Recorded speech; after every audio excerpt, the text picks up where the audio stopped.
தமிழ்நாட்டில் திமுக தான் எப்போதும் ஆளும் கட்சி என்றும் இரண்டாவது இடத்திற்கு தான் போட்டி என்றும் முதலமைச்சர் ஸ்டாலின் தெரிவித்துள்ளார். தமிழ்நாட்டில் திமுக தான் எப்போதும் ஆளும் கட்சி என்றும் இரண்டாவது இடத்திற்கு தான் போட்டி என்றும் தெரிவித்த அவர், சட்டப்பேரவையில் நிறைவேற்றப்பட்ட தீர்மானத்தில் கலந்து கொள்ளாமல் எதிர்க்கட்சித் தலைவர் எடப்பாடி பழனிசாமி ரகசியமாக டெல்லி சென்றதாக முதலமைச்சர் கூறினார்.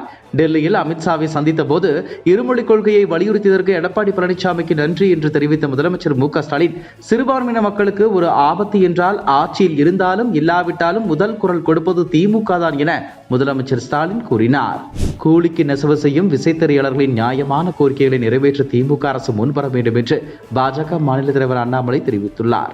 இதுகுறித்து அவர் வெளியிட்டுள்ள எக்ஸ் தள பதிவில், கோவை, திருப்பூர் மாவட்டங்களில் விசைத்தறிகள் மூலம் சுமார் 7 லட்சம் மக்கள் நேரடியாகவும் மறைமுகமாகவும் வேலைவாய்ப்பு பெறுகின்றனர். ஒவ்வொரு 3 ஆண்டுகளுக்கு ஒருமுறையும் ஜவுளி உற்பத்தியாளர்கள், நெசவாளர்கள், கோவை, திருப்பூர் மாவட்ட ஆட்சியர்கள் ஆகியோர் பேச்சுவார்த்தை நடத்தி விசைத்தறி கூலிகள் மாற்றி அமைக்கப்படுவது வழக்கம்.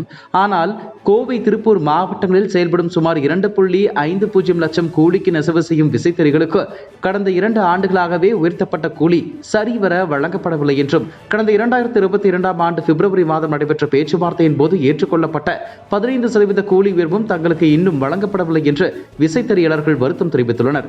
மின் கட்டண உயர்வு, வாடகை, உதிரி பாகங்கள் விலை உயர்வு, தொழிலாளர்கள் கூலி உயர்வு, தொழிலாளர்கள் பற்றாக்குறை உள்ளிட்ட பல்வேறு காரணங்களால் விசைத்தறி தொழில் கடுமையாக பாதிக்கப்பட்டுள்ளது.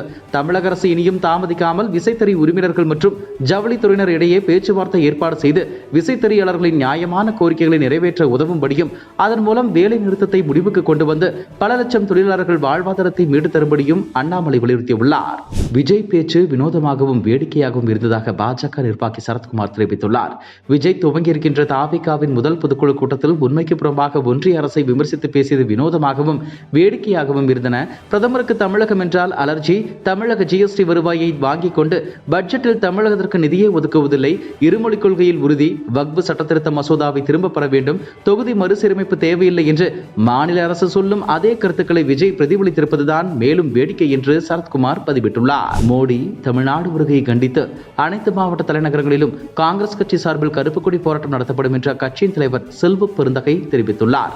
பிரதமர் மோடி தலைமையிலான பாஜக அரசு பொறுப்பேற்றதிலிருந்தே தமிழ்நாட்டையும் தமிழர்களையும் ஜனநாயக விரோத திட்டங்கள் மூலம் வஞ்சித்து வருகிறது.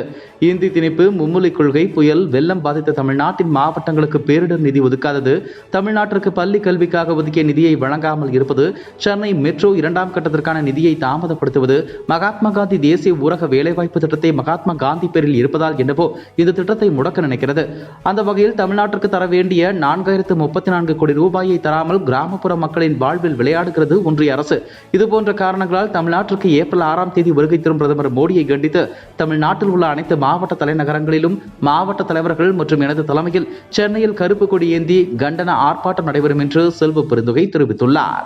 பாமக தலைவர் அன்புமணி ராமதாஸ் வெளியிட்டுள்ள அறிக்கையில், சீனாவை சேர்ந்த மின்சார மகிழுந்து நிறுவனமான BYD 85,000 கோடி ரூபாய் முதலீட்டில் இந்தியாவில் அதன் முதலாவது மகிழுந்து உற்பத்தி ஆலையை தெலுங்கானா மாநிலம் ஹைதராபாத்தில் அமைக்க முடிவு செய்திருப்பதாக செய்திகள் வெளியாகியுள்ளன. தமிழ்நாட்டிற்கு இந்த மகிழுந்து ஆலையை கொண்டு வருவதற்கான அனைத்து வாய்ப்புகளும் இருந்தும் கூட அந்த வாய்ப்புகளை தமிழக அரசு கோட்டை விட்டிருக்கிறது. தமிழ்நாட்டிற்கான தொழில் முதலீடுகள் பிற மாநிலங்களுக்கு செல்வது ஏன்? தொழில் முதலீடுகளை ஈர்க்கும் விஷயத்தில் தமிழ்நாடு எங்கு பின் தங்கியிருக்கிறது?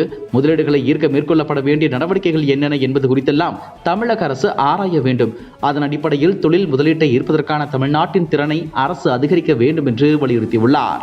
பிரதமர் மோடி நாக்பூர் சென்றது குறித்து பேசியுள்ள உத்தவ் தாக்கரே பிரிவு சிவசேனா கட்சியின் மூத்த தலைவர் சஞ்சய் ராவத், மோடிக்கு அடுத்த பிரதமர் யார் என்று RSS தான் முடிவு செய்யும். இந்த 10-11 ஆண்டுகளில் மோடி RSS தலைமையகத்திற்கு வந்தது இல்லை. இதுவரை RSS எது செய்தாலும் மூடிய கதவுகளுக்கு பின்னால் தான் செய்யும். தற்போது சில மாற்றத்திற்கான அறிகுறிகள் தெரிகிறது. தலைமை மாற்றத்தை RSS விரும்புகிறது. பிரதமர் மோடி தனது பதவியில் இருந்து வெளியேறுகிறார். மகாராஷ்டிராவை சேர்ந்த ஒருவரை RSS தேர்ந்தெடுக்கவிருக்கிறது என்று கூறியிருந்தார். மோடிக்கு தற்போது 74 வயது. இந்த செப்டம்பர் வந்தால் 75 வயதாகிறது. 75 வயதை எட்டிய பிறகு பாஜக தலைவர்கள் இளைய தலைமுறைக்கு வழிவிட வேண்டும் என்பது எழுதப்படாத விதியாக உள்ளது. அதே சமயம் எதிர்க்கட்சிகளும் மோடி பதவி விலகுவாரா என்று கேள்வி எழுப்பி வரும் நிலையில் சஞ்சய் ராவத் இவ்வாறு கூறியுள்ளார். கனவு உலகத்தில் உள்ள விஜய் களத்திலேயே இல்லை என்று தமிழிசை தெரிவித்துள்ளார். ஜெயலலிதாவும் சரி, எம்ஜிஆரும் சரி, கட்சியில் அடிப்படையில் மக்களுக்காக தீவிரமாக பணியாற்றிதான் முன்னால் வந்தார்கள். ஆனால் விஜய் அவராகவே இமேஜின் செய்து கொண்டு பேசுகிறார். தம்பி விஜய் அவர்களே, எதுகை மோனைக்கு வேண்டுமானால் நீங்கள் பேசுவது சரியாக இருக்கும். களத்தில் விஜய் எதிரில் இல்லை. விஜயின் பேச்சில் தெளிவற்ற தன்மைதான் உள்ளது. விஜயின் படத்திற்கு பல மொழி வேண்டும், ஆனால் பாடத்திற்கு பல மொழிகள் கூடாதா என்றும் தமிழிசை விமர்சித்தார். இதுபோன்ற செய்திகளை மேலும் தெரிந்து கொள்ள எங்களது யூடியூப், ஃபேஸ்புக் மற்றும் ட்விட்டர் ஆப்களை சப்ஸ்கிரைப் செய்யவும்.